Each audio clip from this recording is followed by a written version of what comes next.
all weekend I've been wanting to ask you guys about this because I really thought we made some progress on Friday when we really were analyzing the timeline that had been given the day before. Came up with it was a 41 minute time stint that we think the perpetrator was in the house. If you go from 1:47 when they disconnected the Nest cameras to 2:28 when her pacemaker stopped communicating with the iPhone that was in her house. 41 minutes. And we spent a lot of time on why does it take 41 minutes to kidnap an 84-year-old woman? And is it possible that they killed her? That's what happened in that 41-minute stint. But then we got to the point where we just did not think that could be the case because the pacemaker would have shown the cardiac event ending her life if it happened prior to 2:28 a.m. So that pacemaker is really everything. But then over the weekend, I got to thinking, how much do we really know about the pacemaker? Like, is it possible, guys, because all we know is that she got far enough away from the iPhone that it stopped recording events. But is it possible the police know there was something catastrophic that happened on that pacemaker prior to 2:28? They haven't told us anything about her heart or anything about the pacemaker, except that it disconnected from the iPhone at 2:28 a.m. Now, they then launched this big thing where they said, we think she's still alive. And so they could be lying to us. But is it because my takeaway watching all these searches was they think she might have been killed at Annie's house. That's one of the possibilities. Why are they going over there for 3 hours taking pictures in the night, lighting it up with something? I don't know. Again, this is second time back there when we have been told the crime scene is at Nancy's house. So they keep going back to Annie's house where she had dinner that night. And so what is the actual proof that the mother was delivered back to her home at 9:47 with the garage door closing 2 minutes later that night? What is the proof that actually was Nancy Guthrie getting delivered back into her garage? And what is the proof that there was nothing on the pacemaker, from any point in the evening up to 2:28 a.m.? Yeah, proving the negative is always a tough task for in any situation, much less criminal investigation. And I guess you're right. I mean, especially with the way the sheriff changed his explanation of, we know she was dropped off at whatever it was, 9:47, and then we know, the family said they dropped her off at this time. We're only going on that eyewitness account from the family members, one or more. Again, it's not clear, purposely probably so, but maybe on the part of even the family, without speculating there. But there's a lot of questions. The pacemaker part and the irregular activity that would show. I mean, they do show, and I've worked cases in recent past more as a consultant than in the FBI. Especially people with these Apple watches that are hooked up to it, same principle. You can actually see when a person dies, and it makes a medical examiner's job much easier than just looking at undigested food and issues like that. And it certainly can add to it. So why though would if they think she died at one house or the other, Megyn, and the family is making these pleas to bring her back? It's just. It's just so confusing on my part in that regard, and I how agree, that it's so would confusing. make any sense. So this is where I went. If you trust in the pacemaker and you trust in the fact that the police aren't going to be doing this wild goose chase, knowing that the pacemaker showed she died, earlier in the evening. If they think she died, at 8:30 or 9 o'clock, then that would explain the search at Annie's house perfectly, right? Because she was at Annie's house at that time. But that's not what they're saying. They're saying she went back home. They are engaging in the goose chase, so presumably it's not wild, and they do believe she was alive when she left the house at 2:28 a.m. So what are they doing at Annie's house? Why are they back at Annie's and Tomas's for 3 hours taking pictures, Chad? Is it think about that. Hold on, Megyn. Think about this. Their shoes, their boots. Why is it that Nancy Ubered to the house for dinner but didn't Uber back? They're saying they drove her back, because if she Ubered back, we would have a definite interview from whatever that Uber driver was and saying, no, I dropped her off. Like you said, we're solely going off of the family saying we drove her back and we dropped her off because we had the doorbell or let's be honest, nobody's going to remember the exact time. They're basing it off this, the garage door activation. Garage door opener. So is it not odd if mom Ubered over for dinner, but we drove her back? So, and then they mentioned that they were there playing games as a family. That tells me that, and they said with the grandkids. So we know there's multiple. I would find it very hard that you would commit a homicide in front of your own children of their grandmother, if they in fact were there. And again, the pacemaker would presumably show that her life ended well prior to 2:30 or 2:28 in the morning. But that suggests to me that then it was things inside the house that may be evidentiary. So what are they? I mean, are they looking for clothing that maybe reflects mud or time in a water tank? Are they looking for boots and whatever mud may be on? Like, what would they be photographing? And they did remove some evidence. They came out with bags. So, and by the way, they came out wearing blue gloves. Does that tell you anything? I don't know if like the standard FBI is like a clear glove and the blue glove is something to deal with chemicals. I have no idea, but they were wearing gloves. So obviously they were trying to protect at least against their fingerprints getting all over this place. And to me, it seems, Jim, that they were treating it as a potential crime scene. Everything and every place associated with Nancy Guthrie right now has to be considered a potential crime scene. There are multiple crimes. Whenever this thing is resolved, we hope it is, obviously inside the house by the front door is a crime scene of Mrs. Guthrie. And then the vehicle that was used to transport her, we're thinking it was a vehicle of some sort. And then if she was being held somewhere or put into a place in the ground or under cover, that's yet a third crime scene.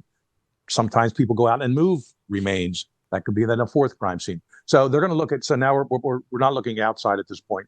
Now we're back at Annie's house and her husband's house. They feel they have some basic information that they just want to tie some loose ends, and they are doing it. And Megyn, you brought up on Friday or so when I said they really need to get into some more intense interviews, perhaps polygraphs. Well, they don't want them to lawyer up. So that would explain why, and I get that part of it. You always have to walk that thin line. You don't want to press it too hard, so they don't lawyer up. It has to be custodial interview if they're in their house, of course. Miranda doesn't apply there. They're not in custody. So they can do it a lot lower key, some friendly type people. Hey, just a few more questions. We all remember the famous Columbo show. One more question as he's walking out the door. But they would do this. That was the one that would get you. That's right. But they would do this not so much walking out the door, but coming in the second time. It would be interesting to know whether they're announced visits or they're set up in advance there. Megyn, either we're told it was consensual. That's all we know. Well, yeah, the Saturday night but whether the knock on the door was agreed to in the past, an hour or two before, or something else. Megyn, Well, I don't think they were there. I think they've moved to a hotel. Keep going. Whether we do it right now or another segment, I talked to one of the last kidnappings ever that occurred in the U.S. One of the last was that Sidney Riso kidnapping back in '92. And one of the agents now long retired, but he walked me through some of the things about that case. And I think from context perspective, it's very important to look at that case and others and how that played out. And because on the fourth day, It turns out that Mr. Riso died. And yet the husband and wife couple, so happens a husband and wife, he was former law enforcement. They kept up the facade for like 54 days or so that they were live trying to get the money.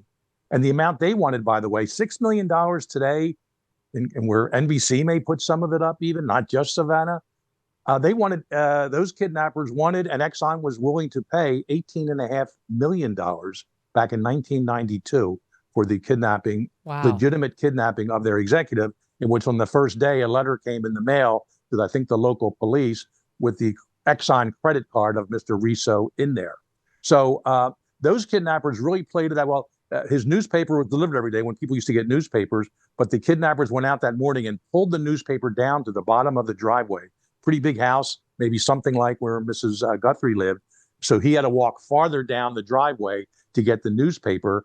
And that way they could jump out, the husband and wife, and grab him, throw him in the back of a van. They had to shoot him in the arm to get him under control there. Then he goes and dies 4 days later because he had a bad heart. But they kept that hidden. He wound up his body found in the Pine Barrens of New Jersey 54 days later, because a bunch of calls came in. But they were communicating the whole time. And the point is, it's a very bad situation with that kidnapping.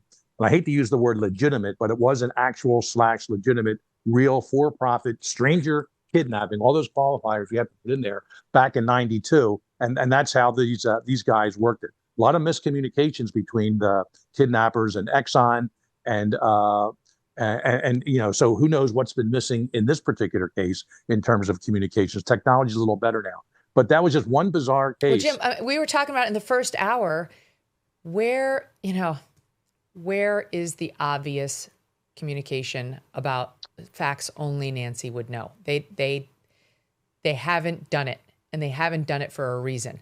And now the second demand doesn't seem to renew the money demand that was only in the first demand, but the Bitcoin address stands. They haven't changed that. There's been no deposit in it.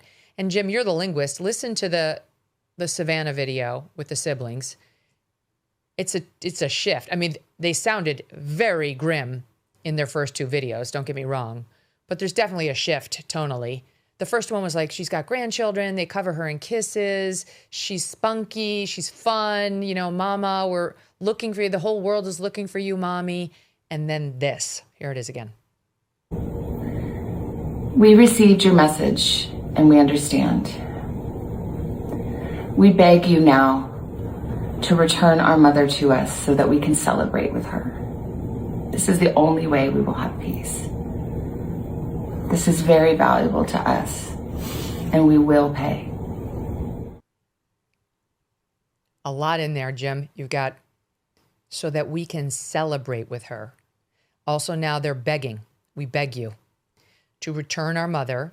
And then this is the only way we will have peace. This is very valuable to us, and we will pay. The peace is very valuable to us, and we will pay. Return her so that we can celebrate with her. What does that mean to you?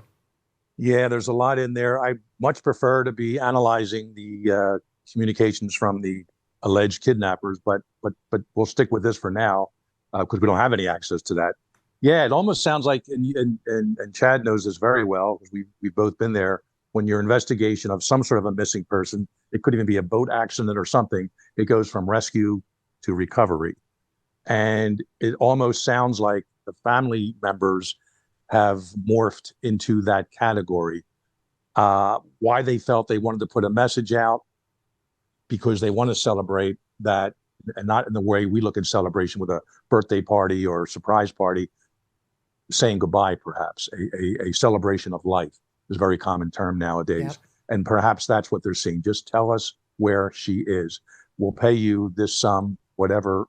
If it's 6 million, as we're hearing, USD, which again makes it even more interesting, as you pointed out earlier, they're willing to do that. But there is a somberness about them. There is like they know something, perhaps what President Trump was referencing on Friday. Somehow that information came to fruition and it was passed to the family because all he used the term was solution. And of course, I picked up on when President Trump said it was reasonably soon. What does that mean? Hours, days, weeks? That can be, clarified in many different ways. So it does seem to have a different, there does seem to be a different persona, collective persona reflected in that last message. And I just hope they're wrong about it. I still want to think she's alive. I still want to think the investigators are looking to rescue her or at least have her released. And I'm assuming the task force is bifurcated, those looking at everyone around Mrs. Guthrie, housekeepers, all the people we talked about before, then the other side of the team looking at a possible kidnapping. I'm hoping they're bringing the CIA in and NSA in terms of, you can put anonymizers on your computers. You're pretty good for local law enforcement, even federal. But I'd like to think that our system, our federal government, the spooks out there, the spies, know how to truly penetrate an anonymizing type system and take this back to Eastern Europe or Sub-Saharan Africa, wherever these demands are coming from. And I'm not giving anything away here. The NSA does not mess around. That is the group that knows everything. International disputes, inflation, rising national debt, digital currency. There's a never-ending list of reasons gold has risen over 700% in the last 20 years, and a never-ending list of reasons smart Americans diversify a portion of their savings into precious metals with Birch Gold Group. Gold can thrive during uncertainty, which is why it's a crucial part of a balanced strategy. It gives you peace of mind given all the events that could impact the U.S. economy. See if holding gold in a tax-sheltered retirement account is right for you. Birch Gold can help you convert an existing IRA or 401k into an IRA in gold. Just text MK to the number 989898 to receive your free info kit on gold. There's no obligation, just useful information. With an A+ rating from the Better Business Bureau and tens of thousands of happy customers, consider letting Birch Gold help you diversify with gold, so you too can have peace of mind regardless of the uncertainty. Text MK to 989898. Thanks so much for watching. If you like what you just saw, hit the subscribe button for more clips and full episodes.